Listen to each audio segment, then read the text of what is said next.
voltando, pessoal, vou continuar. Vou ler novamente, tá? Questão número 1, página 423. Pegam ali a apostila de vocês, vão fazer as correções. De acordo com o que foi estudado sobre a mobilidade da população mundial, explique os seguintes tipos de migrações. Então, nós estudamos ali as migrações internas, migrações temporárias, internacionais e permanentes. Tá? As migrações internas ocorrem no interior do território de um país. Tá? Então, é quando o deslocamento ocorre no interior do território de um país. Ou seja, território do Brasil, de uma região para outra. Certo? Migrações temporárias. Aquelas em que o indivíduo reside durante alguns dias, semanas ou meses ou anos, tá? Em algum lugar para o qual se deslocou, retornando ao seu local de origem. Então, ela passa um período em um determinado lugar, depois ela retorna para seu lugar de origem, para a sua cidade de origem, seu estado de origem, certo? As migrações internacionais... Oi. A migração temporária conta-se não intencional à volta? Seria como migração temporária? Não, daí ela seria a migração permanente. Tá? A temporária é quando ele fica um certo período de tempo em um local e depois ela retorna para a cidade de origem. Tá? Migrações internacionais. É o deslocamento nos quais as pessoas ultrapassam as fronteiras políticas do seu país de origem. Tá? Então, é aquela migração onde nós temos um exemplo. Moramos no Brasil, porém, saímos do Brasil e vamos para os Estados Unidos. Isso é uma migração internacional, porque ela vai para a fronteira de outro país. Ela não fica dentro do seu país. E as migrações permanentes é, no caso, quando ocorre, o indivíduo ele muda definitivamente para o lugar ao qual ele se deslocou. E ele não tem uma previsão de retorno, tá? Para seu local de origem. Isso é uma migração permanente. Ele fica no local onde que ele escolheu, no local desejado. Tá? Por exemplo, sai de Palotina, vai morar para Cascavel, não quer voltar mais de Cascavel para Palotina. Então, ele fica lá numa migração permanente. Certo? Ok? Número 3. Professor. Sim. Quando uma migração é permanente, por exemplo, alguém vai de Palotina até Cascavel e fica lá em Cascavel. Quando a pessoa volta só para visitar e depois vai para Cascavel de novo, continua sendo permanente? Sim, se ela vem só para visitar, daí acaba tendo aquela migração pendular, porque ele acaba vindo só para passeio, só para algum evento, né, alguma coisa, então daí ele continua sendo a migração permanente, tá? Não deixa de ser permanente. Beleza, obrigada. Ok, mais alguma dúvida? Alguém tem mais alguma dúvida? Número 3. O texto e a fotografia abaixo retratam os efeitos da crise econômica da Venezuela em 2018 e os impactos causados por parte de sua população, provocando a migração de muitos venezuelanos para o estado de Roraima, no Brasil. Então, vou ler o texto para vocês. Os venezuelanos que buscam refúgio em Roraima fogem principalmente da fome, mas não é só isso, eles também querem escapar da severa escassez de remédio, instabilidade política, a inflação galopante de 700% na Venezuela, que corrói a moeda e faz com que cada vez mais pessoas busquem comida no lixo. Tá? Então, é uma crise que está afetando a Venezuela. E aí nós temos ali uma figura que está escrito assim, preciso trabalho em fazenda. Tá? Que é um venezuelano que está buscando a inserção no mercado de trabalho. Ok? Aí nós temos ali as questões para responder e nós vamos responder juntos ali. De acordo com o texto e a fotografia, assinale qual fator contribuiu para o início de uma crise migratória dos venezuelanos para o Brasil. Então, essa crise que ocorreu na Venezuela são fatores atrativos ou fatores repulsivos? para eles saírem da Venezuela. Lembra que os fatores atrativos é aqueles fatores onde que tem uma boa distribuição de renda, é onde que tem trabalho abundante, tá? Que não temos... Repulsivo. Exatamente. Não temos algum problema no país ali que façam com que as pessoas saiam.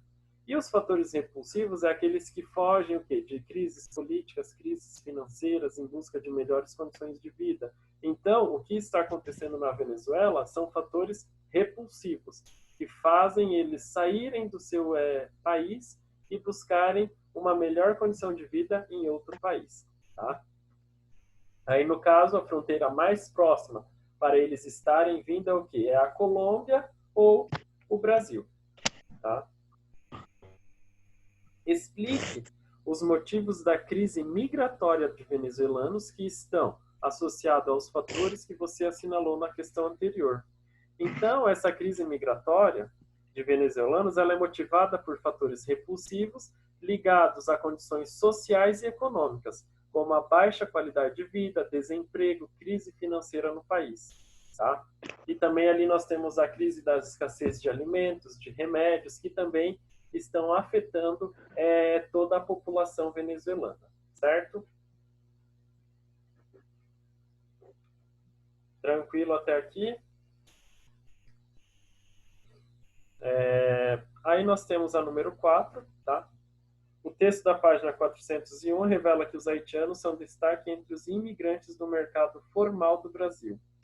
De acordo com o texto, quantos haitianos trabalhavam formalmente no país em 2016 e que quantidade eles representavam no valor total desse tipo de trabalhador, tá?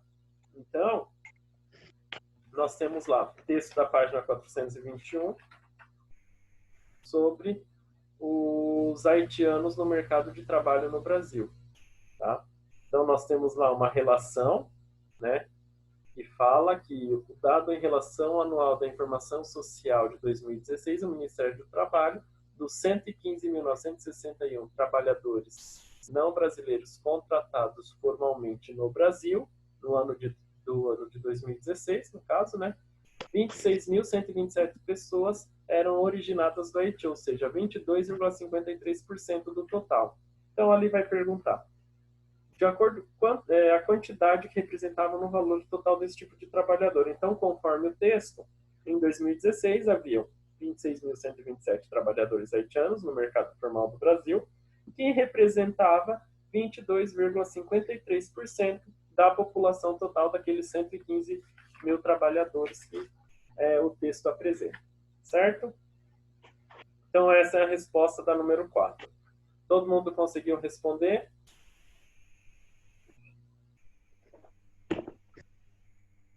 Ok?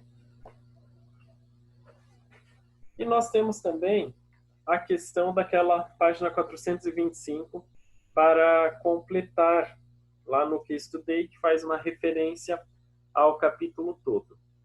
Então, nós temos primeiro quadrinho. As técnicas são os conhecimentos e as habilidades que possibilitam a espécie humana reproduzir os instrumentos e os meios necessários para a sobrevivência ao longo da história. Então, naquela linha, vocês têm que colocar técnicas.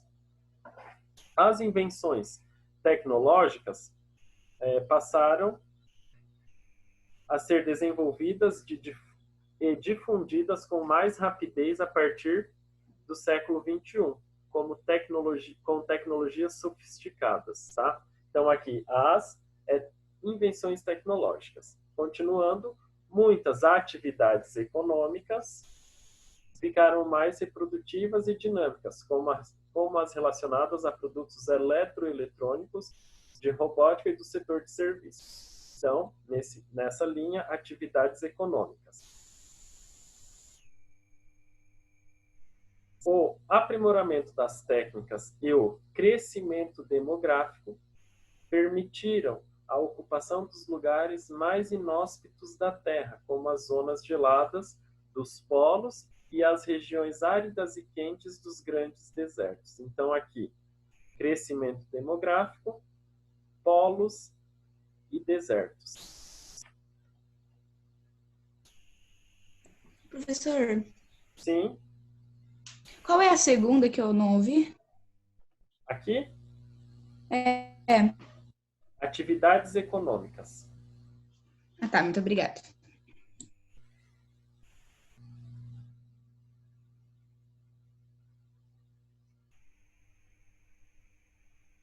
Crescimento demográfico nessa parte, polos e desertos.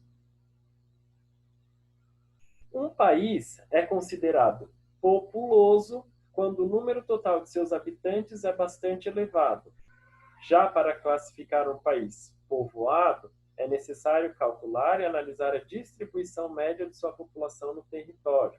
Ou seja, a gente faz o cálculo da densidade demográfica, tá? No decorrer do século XIX e início do século XXI, XIX início do século XX, a taxa de crescimento natural da população se modificou, aumentando em consequência da redução da taxa de mortalidade e da manutenção da taxa de natalidade em índices elevados. Então, por que a gente, por mais que o crescimento natural ali se modificou, devido ali nós termos as condições de vida, né, melhorando ali as condições de vida com a rede sanitária, tratamento de água, o melhor ali a melhor distribuição ali na Professor, renda. Oi, você pode repetir a segunda? do terceiro quadrinho. É, Então vamos lá. Aqui, natural, não, é a segunda, professor. aqui, Depois de populoso. povoado. Ah. Aí E a aqui, última? natural, mortalidade, natalidade. Ah, obrigado. Beleza? Então, com o avanço da tecnologia, com o avanço das pesquisas científicas na área da medicina, elas ajudaram ali na redução da taxa de mortalidade, né? Então, a população ela acaba tendo uma expectativa de vida maior, tá? Chegando ali, ultrapassando os 80 anos de idade, através de toda essa tecnologia que acabam ajudando para a vida ali das pessoas, né? Melhorando a qualidade de vida das pessoas. Tranquilo? Quando vocês não conseguirem acompanhar, vocês ligam o som, daí vocês falam, tá? Com base no gráfico denominado pirâmide etária, podemos visualizar as características da população, como a quantidade de indivíduos divididos por sexo, feminino e masculino, e faixa etária, jovens, adultos e idosos. Os deslocamentos que ocorrem no interior do território de um país são denominados migrações internas. Já os deslocamentos que as pessoas ultrapassam as fronteiras políticas do seu país de origem são denominados migrações internacionais, ou seja, migrações externas, que vão para outros países. Certo, pessoal? Conseguiram completar essa?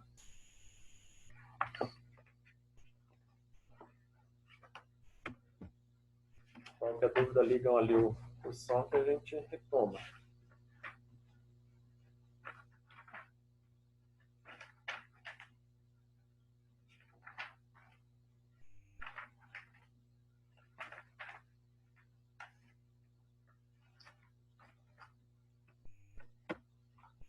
Então, pessoal, vamos dar continuidade. Eu vou falar um pouquinho lá do início do capítulo, tá? Para a gente retomar que eu vou aplicar uma avaliação para vocês.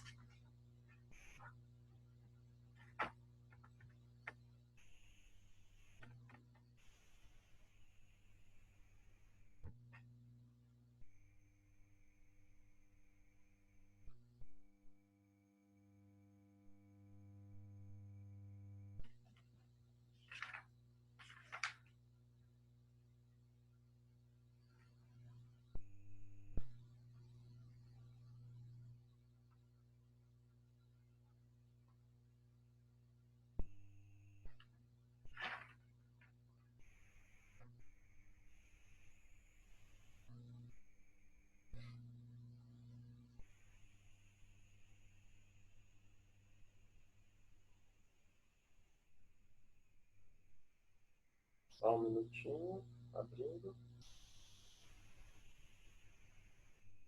Gente, nós estávamos estudando ali no capítulo 2 toda a parte da sociedade e a construção do espaço geográfico, tá? Então, tudo que estava envolvido ali com a transformação, né, do espaço geográfico junto com a sociedade, certo? Então, nós temos lá numa primeira parte a dispersão do ser humano. Professor, quando que vai ser essa prova? Como que vai ser? A prova vai ser toda Quando que vai ser? semana que vem, tá? Vai A prova vai ser... como? vocês vão fazer em casa a prova, tá? A prova vai ser toda no... Vocês vão fazer no computador. Vou mandar para vocês. Quem não tem computador, daí eu vou ver como que a professora Cássia e a professora Magali vão passar, tá? Para vocês fazerem. Aí vai ser toda objetiva a prova. Eu não vou cobrar questão dissertativa, tá? Só questões para assinalar mesmo, para ficar mais fácil tanto para vocês quanto para eu corrigir, ok? Então vamos lá. Nós temos ali a dispersão do ser humano pelo planeta, né? Desde ali do início, né? Da colonização, da dispersão das rotas de expansão do homem. Nós temos lá que ele tem a provável ponto de partida, que é a África. Depois ele vai migrando para todo o planeta, né? Todos os continentes até chegar aqui na América do Sul, América do Norte, sendo o continente americano um dos últimos continentes, né, a ser colonizado, ok? Como vocês podem ver aqui, ó, 4.500 anos antes de Cristo, então a América é o último continente a ser colonizado. Tem depois aqui as ilhas, né, mas o continente mesmo é o último, ok?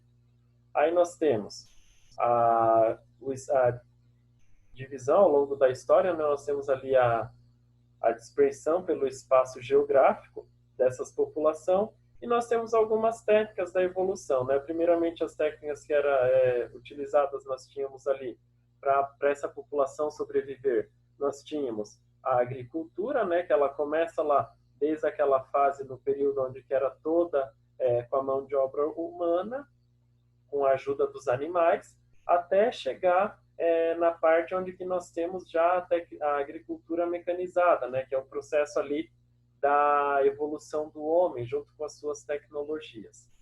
Temos alguns fatores também, né, que fazem ali a evolução, né, da população, da expansão geográfica.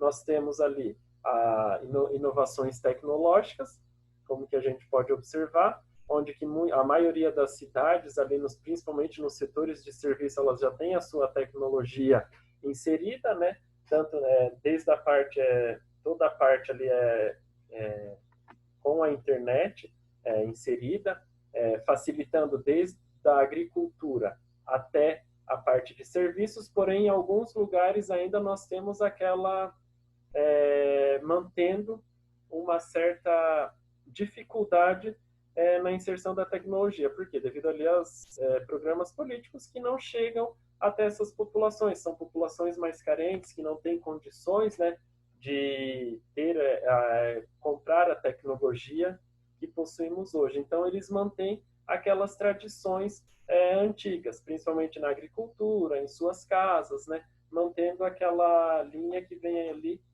da população mais antiga, que não tem essa inserção da tecnologia. Que isso dali leva ao quê? Devido à baixa renda das pessoas, tá? Isso dali a gente vê dessa diferença, né, dessa desigualdade social, a gente consegue ver desde ali daqui no Brasil, a gente vê muito isso na África, no continente africano, onde que nós temos essa desigualdade social inserida nos países, né, devido ali à má distribuição da renda, tá? Isso dali afeta em todas as populações, certo? Aí nós temos também a desigualdade da distribuição mundial, tá? Aonde que nós temos, ó, distribuição mundial do mundo, a população mais ou menos em 2010, tá? Aqui esse mapa foi feito, onde que nós temos as cores que dividem essa distribuição da população, menos 3 habitantes por quilômetros quadrados, e vai até mais de 100 habitantes por quilômetros quadrados. Observem bem, e a faixa, a maioria aqui no Brasil, a principal distribuição fica onde? Na porção leste do país, né? A faixa litorânea, que está as maiores concentrações de pessoas, tá? Aqui nos Estados Unidos também, vocês podem observar que é a porção leste, tá? E a gente tem um porém, conforme quanto maior a extensão territorial, mais desigual no país vai ser a distribuição da população, certo? Por quê? Porque as populações elas se concentram em determinadas regiões, ao que convém melhor a elas. Um exemplo que nós temos aqui no Brasil, a faixa mais desenvolvida do Brasil, né, e industrializadas é a porção ali litorânea, e também São Paulo, Rio de Janeiro, que é a porção mais industrializada. Já a porção aqui da região norte, a faixa litorânea da região nordeste, da região nordeste, nós temos o quê? Um grande número de pessoas morando devido ali às paisagens turísticas que nós temos, né? Onde que o turismo prevalece, que é uma fonte de renda para essa população. E isso reflete, pessoal, nossa reunião tem 10 minutos, tá? E isso reflete na distribuição da população, tá? Devido ali, tanto nos aspectos econômicos, que tem tantos nos aspectos físicos da região, reflete. Por que que aqui na parte central e na parte norte nós temos uma menor distribuição da população? Parte central, devido às grandes extensões territoriais que são voltadas ali para a agricultura. Região norte, nós temos ali também a parte de extensões territoriais que são utilizadas para a agricultura, e também nós temos a floresta amazônica, que precisa ser preservada. Então, lógico que ali a população vai ser menor, a distribuição da população vai ser desigual. Em contrapartida, nós vemos o quê? A Europa, que tem ali uma população distribuída melhor, porque são países pequenos e com uma população elevada. Índia e China, nós temos ali mais de 1 bilhão de habitantes cada um dos dois desses países, tá? Param de riscar a tela. Cada um dos dois desses países. Então, por isso que aqui o número de habitantes por quilômetros quadrados é maior. Olha a Índia, quase toda ela é distribuída igualmente ali a população, diferente da China. Fica mais na porção leste a distribuição, tá? Da população, certo? Aqui já tem uma população menor, na porção leste uma população maior, tá? Porque a China tem mais de 1 bilhão de habitantes. E o Japão também. Tem, se eu não me engano, são mais de 120 milhões de habitantes. Porém, o Japão é uma ilha, uma pequena ilha. Tá? Então, por isso que ali a população também é bem concentrada. Ok? Aí nós temos ali a distribuição da população dos continentes. A Ásia, né, que eu falei ali, tem a China e a Índia. Por isso que é uma população maior. África, América, Europa e a Oceania. Tá? Aí nós temos ali a diferença de um país populoso e um país povoado. Como que a gente faz isso? Através da densidade demográfica. A gente faz o cálculo, tá? De um país populoso e um país povoado, certo? No qual ali a gente consegue ver que, dependendo do país, a gente tem o povoamento do país, ele é interferido por fatores históricos, por fatores naturais, tá? Então, por que em locais como por mais que a Índia é um país que tem uma grande população, por que tem locais onde que temos menos de 3 habitantes por quilômetros quadrados? Devido ter ali as altas altitudes, tá? Devido às altas altitudes que nós temos na região, certo?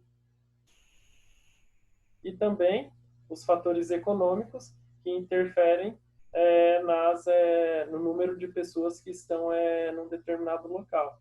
Que nem nós temos aqui uma foto comercial da área de Londres, na Inglaterra, a gente vê muitas construções e muitas pessoas. Quanto mais edifícios verticais nós temos em uma determinada cidade, maior a concentração de pessoas naquele local, certo? e também na Nigéria, que é um exemplo, né, de um país pobre que é intensamente povoado. Para calcular a densidade demográfica, nós usamos a população total e a área em quilômetros quadrados, né, a área territorial do país, ou do estado, ou do município, daí a gente coloca aqui a população total, a área territorial. Sempre quando a gente vai fazer o cálculo, nunca coloque ponto e vírgula. Ponto. Vírgula só se na área territorial, que nem se for 10.000,25 quilômetros quadrados. Aí você usa a vírgula. Se não tiver nenhuma casa após a vírgula, só um número cheio, sem ponto nem nada. Tá?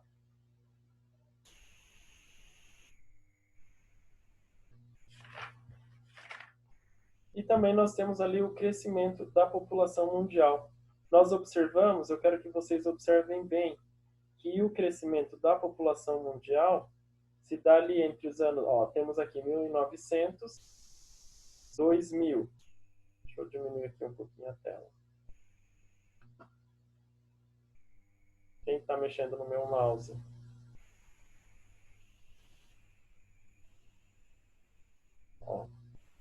Nós temos aqui nos anos de 1900 até os anos 2000 que nós temos um número crescente de população que ele acaba aumentando rapidamente. Por quê? Porque é nesse período que a gente começa a ter ali as melhorias, tanto na rede sanitária, quanto no investimento nas tecnologias na medicina, né? Criação de vacinas, ali aumenta o número das vacinas para as diversas doenças. Então, nesse período, a população ela acaba o quê? Aumentando a expectativa de vida, a qualidade de vida melhora, tá? E a população... Miguel, para de mexer no mouse. Tá. E a população de vida e a expectativa de vida acaba aumentando. Por mais que muitas vezes ali a taxa de natalidade acaba não sendo expressiva como era antes, a taxa de mortalidade diminuindo ajuda também no crescimento da população. Tanto é que nós observamos aqui, nos anos de 2050, o mundo terá aproximadamente quase 10 bilhões de pessoas. Hoje nós estamos ali na faixa dos 8 bilhões, tá? Então, em 2050, aproximadamente 10 bilhões de pessoas. E é o que eu acabei de falar, a população mundial ela está crescendo, tá? De um ritmo mais lento. Por quê? Devido à mulher hoje estar inserida no mercado de trabalho, ela acaba não tendo ali tempo necessário para cuidar de vários filhos, que nem lá nos anos de 1960, 1950, uma família ali tinha em média de 4, 5, até 10 filhos por família, um casal. Hoje acaba tendo o quê? Um limite ali de 2, 3, às vezes 1, tá? Filhos por cada família. E isso faz com que a taxa de natalidade acaba diminuindo. Porém, a taxa de mortalidade ela também acaba diminuindo devido ali às condições que eu acabei de falar agora há pouco, das tecnologias ali na área da medicina, a rede sanitária também ali com tratamento de esgoto, um tratamento de água, melhorando a qualidade de vida. Aí a gente tem ali alguns países para nós fazermos uma comparação. Países novos ainda, mais pobres, a gente tem uma taxa de crescimento maior, tá? Países com uma taxa de crescimento menor são aqueles países mais desenvolvidos. Por quê? Porque quanto mais desenvolvido o país, menor a taxa de natalidade. Por quê? Porque precisam de mais pessoas para estarem no mercado de trabalho. E isso ocorre o quê? Faz com que já muitos países como Japão, Itália, fazendo propagandas, né, incentivando o aumento do número de filhos para que a população não fique uma população envelhecida, certo, pessoal? Porque uma população envelhecida, depois, futuramente, não terá condições de manter o mercado de trabalho atualizado, ou seja, irá faltar mão de obra lá na frente, tá, pessoal? E isso a gente vê muito aonde? Nas pirâmides etárias. As pirâmides etárias, elas mostram, lá na página 411 do livro de vocês, nós temos as pirâmides etárias que elas mostram bem como que está dividida a população mundial. Claro, ainda temos, devido ali, temos esses países mais pobres que têm uma taxa de natalidade maior, então acabamos ainda tendo que a nossa base da pirâmide, ela ainda está maior do que o corpo da pirâmide, tá? Então, de 0 até 19 anos, nós temos ainda uma população significativa, certo? Falou, professor, já vai acabar. Já vai acabar a nossa aula. E também temos a população mundial em 2050. Olha como que diminui a taxa de natalidade e aumenta lá a taxa de pessoas idosas, 70 anos ou mais. Vai ser o quê? Maior do que o restante da pirâmide. Então, o ápice da pirâmide vai estar bem elevado. Certo, pessoal? Na próxima aula, semana que vem, a gente tem aula segunda-feira. Eu continuo essa explicação com vocês, né, a revisão, mas é da última parte. E aí, na quarta-feira, eu aplico a avaliação. Certo, pessoal? Para encerrar ali o primeiro bimestre, ok? Espero que eu tenha ali ajudado vocês um pouquinho, tá? E semana que vem a gente se encontra de novo. Qualquer dúvida podem mandar mensagem, tá bom, pessoal? Que eu vou respondendo conforme eu vou recebendo.